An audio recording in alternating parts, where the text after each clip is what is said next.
Pada saat Krishna menjadi juru perdamaian, Duryodhana ingin menangkap Krishna dan ingin memenjarakannya. Kenapa Duryodhana ingin menangkap Krishna yang pergi ke Hastinapura sebagai juru perdamaian? Apa alasan Duryodhana ingin memenjarakan Krishna sebelum terjadinya perang di Kurukshetra?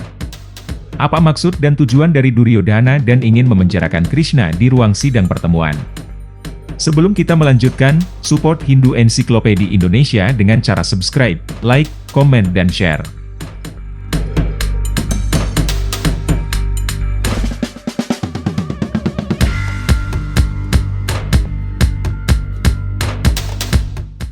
Duryodhana berpikir bahwa dengan menangkap Krishna, Pandawa akan kehilangan kepercayaan diri dan menjadi tertekan dan tidak mampu berperang. Cerita ini diambil dari Mahabharata, Udyoga Parwa, Bhagavatyana Parwa.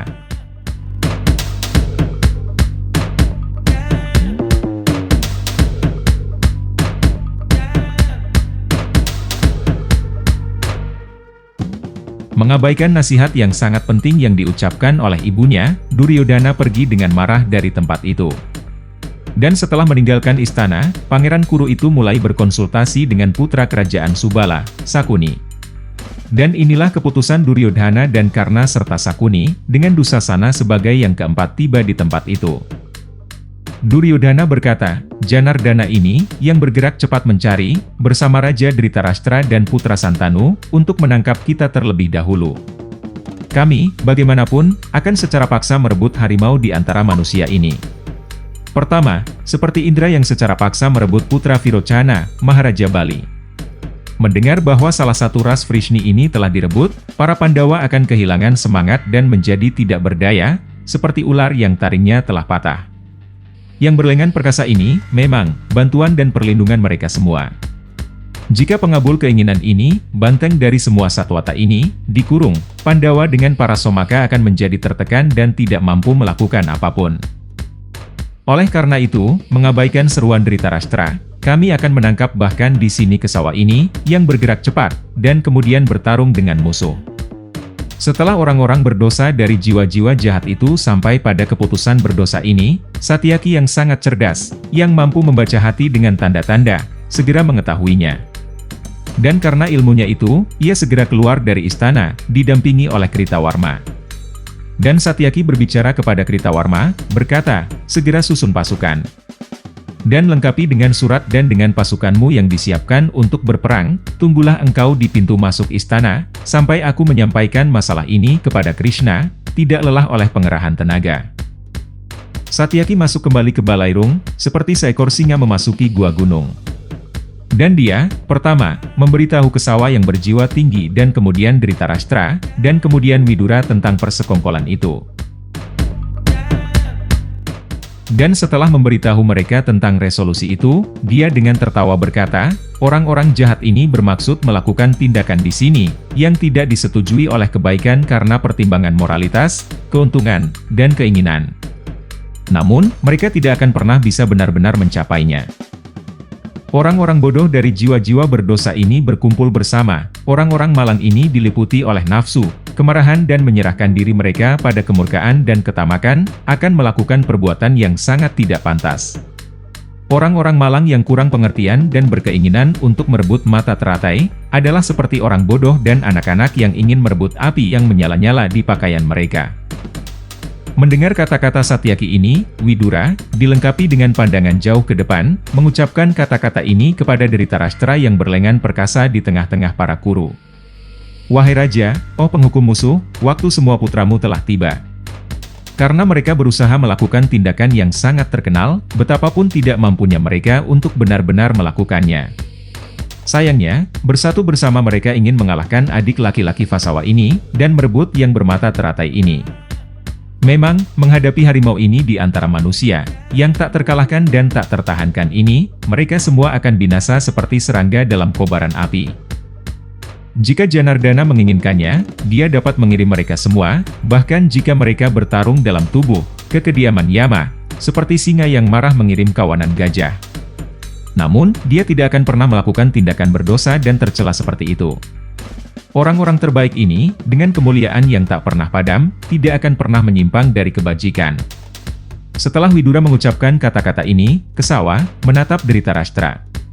Dia berkata di tengah-tengah orang-orang yang bermaksud baik itu, yang mendengarkan kata-kata orang lain. Wahai Raja, jika orang-orang ini ingin menghukum saya dengan menggunakan kekerasan, izinkan mereka untuk menghukum saya. Oh Raja, sehubungan dengan saya menghukum mereka, karena saya berani menghukum mereka semua bersama-sama yang sangat marah. Bagaimanapun, saya tidak akan melakukan tindakan berdosa dan tercela. Mengingini milik Pandawa, putra-putramu akan kehilangan milik mereka. Jika mereka ingin melakukan perbuatan seperti itu, tujuan Yudhishthira akan dengan mudah tercapai. Karena, hari ini juga, Oh Bharata, merebut ini dengan semua yang mengikuti mereka, saya dapat menyerahkannya kepada putra-putra Pritha. Apa yang sulit saya capai, akan tetapi, saya tidak akan, Oh Bharata, melakukannya di hadapan Anda. Perbuatan tercela semacam itu, yang hanya dapat dihasilkan dari murka dan pemahaman yang berdosa. Biarlah ya Raja, seperti yang diinginkan Duryodhana ini. Saya memberikan izin, kepada semua putra Anda untuk melakukannya. Mendengar kata-kata ini dari Kesawa, Dhritarashtra berbicara kepada Widura dan mengatakan, dengan cepat membawa Duryodhana yang berdosa, yang begitu tamak akan kekuasaan, bersama dengan teman-temannya, penasihat, saudara, dan pengikut. Saya akan melihat apakah memang, membuat satu upaya lagi, sehingga saya bisa membawanya ke jalan yang benar. Demikian ditangani oleh Dhritarashtra. Ksatri sekali lagi menyebabkan Duryodhana yang tidak mau memasuki pengadilan bersama saudara-saudaranya, dan dikelilingi oleh para raja yang mengikutinya. Raja Dhritarashtra kemudian berbicara kepada Duryodhana, dikelilingi oleh Karna dan Dusasana dan semua raja-raja itu. Dristarata mengatakan, wahai kusut dosa yang terakumulasi, memiliki sekutu-sekutu Anda dari tindakan tercela, yang terkenal adalah perbuatan yang engkau, bersatu dengan teman-teman yang berdosa, yang dicari untuk dilakukan. Dengan ketidaktahuanmu, engkau, keburukan rasmu, orang seperti kamu sendiri dapat berusaha melakukan tindakan yang begitu terkenal dan tidak disetujui oleh kebaikan. Betapapun mustahilnya mungkin benar-benar bisa dicapai.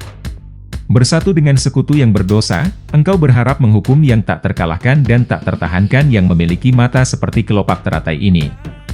Seperti seorang anak yang ingin memiliki bulan, ketahuilah engkau, oh bodoh, melakukan apa yang tidak bisa dilakukan oleh para dewa, yang dipimpin oleh Vasawa dengan seluruh kekuatan mereka. Ketahuilah hai engkau, Kesawa tidak mampu ditahan dalam pertempuran oleh para dewa, manusia, para Gandharwa, Asura, serta para Uraga. Seperti angin yang tidak ada yang bisa ditangkap dengan tangannya, seperti bulan yang tidak dapat dicapai oleh tangan. Seperti bumi yang tidak dapat ditopang oleh siapapun di atas kepalanya, Kesawa tidak mampu dipaksa dengan kekerasan. Setelah Dhritarashtra mengucapkan kata-kata ini, Widura menatap Duryodhana, yang ditujukan kepada putra pendendam Dhritarashtra. Widura mengatakan, oh Duryodhana, dengarkan sekarang kata-kata saya. Di gerbang Saubha, monyet terkemuka, yang dikenal dengan nama Dwivida, menghujani Kesawa dengan hujan batu yang besar. Berusaha mengalahkan Madawa dengan semua kecakapan dan tenaga, dia belum berhasil mengalahkannya. Engkau mencoba untuk menangkap Kesawa ini dengan paksa, engkau tidak akan berhasil. Ketika Sauri pergi ke Pragyotisha, Narakasura dengan semua Danawa, tidak berhasil mengalahkannya di sana. Engkau mencoba menangkapnya dengan paksa, dia membunuh Narakasura dalam pertempuran, dia membawa dari kota Narakasura ribuan gadis dan menikahi mereka semua. Di kota Nirmocana, 6.000 Asura perkasa gagal menangkapnya dengan jerat mereka. Dan engkau ingin menangkap Kesawa dengan paksa, ketika dia masih anak-anak, dia membunuh Putana dan 2 Asura dengan bentuk burung. Oh banteng dari ras Bharata, dia mengangkat gunung Govardhana di jari kelingkingnya, untuk melindungi Kine dari hujan terus-menerus. Dia juga membunuh Arista, Danuka, dan Canura yang perkasa. Dia juga membunuh Aswaraja, dan Kangsa, pelaku kejahatan. Dia juga telah membunuh Jarasandha, Vakra, dan Sisupala yang memiliki energi perkasa. Dan juga Wana dalam pertempuran, dan banyak raja lainnya juga telah dibunuh olehnya. Yang tak terukur, ia menaklukkan Raja Baruna dan juga Pawaka, Agni.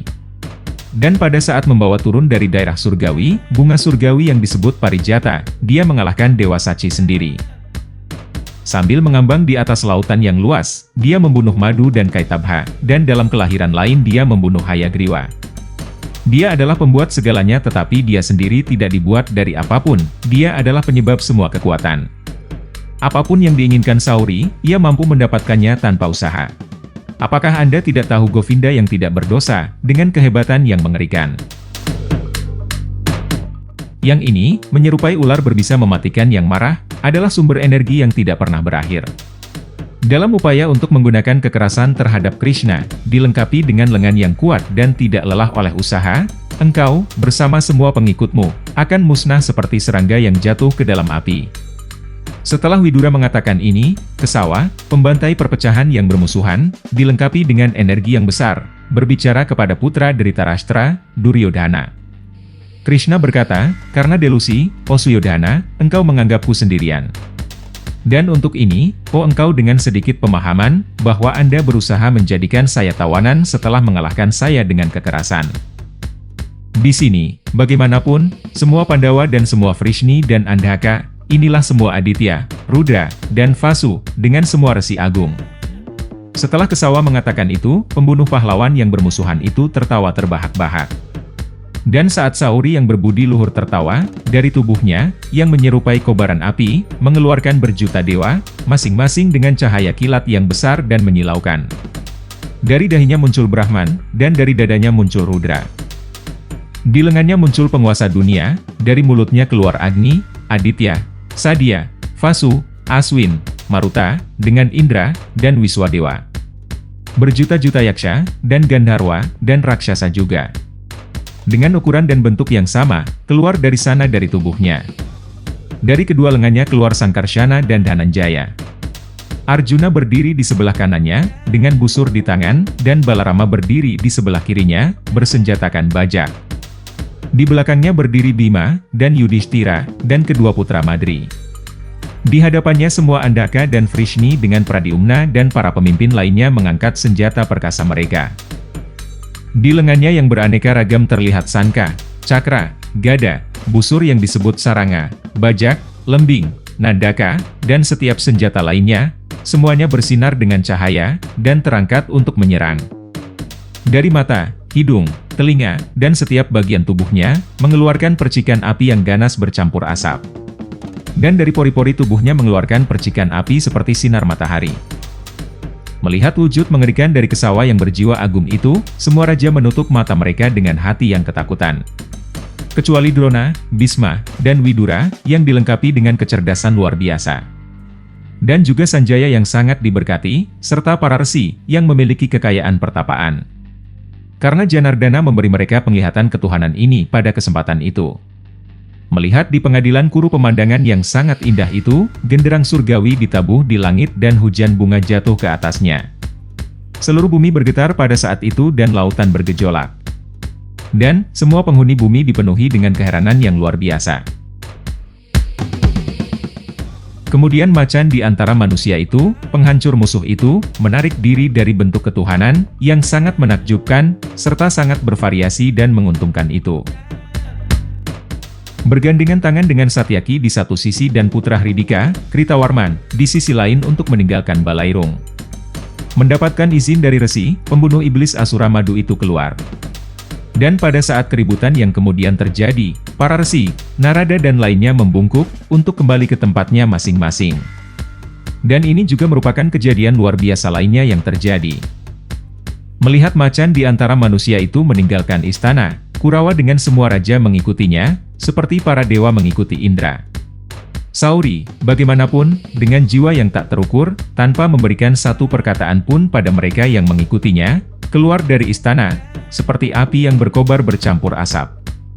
Dia melihat di gerbang kusirnya Daruka menunggu dengan kereta putihnya yang besar, dilengkapi dengan deretan lonceng yang bergemuruh, dihiasi dengan ornamen emas, dan pergi dengan kecepatan luar biasa, derap roda bergema seperti gemuruh awan, dan yang ditutupi dengan kulit harimau putih, dan kuda-kuda itu, Saifya dan lainnya diikatkan padanya.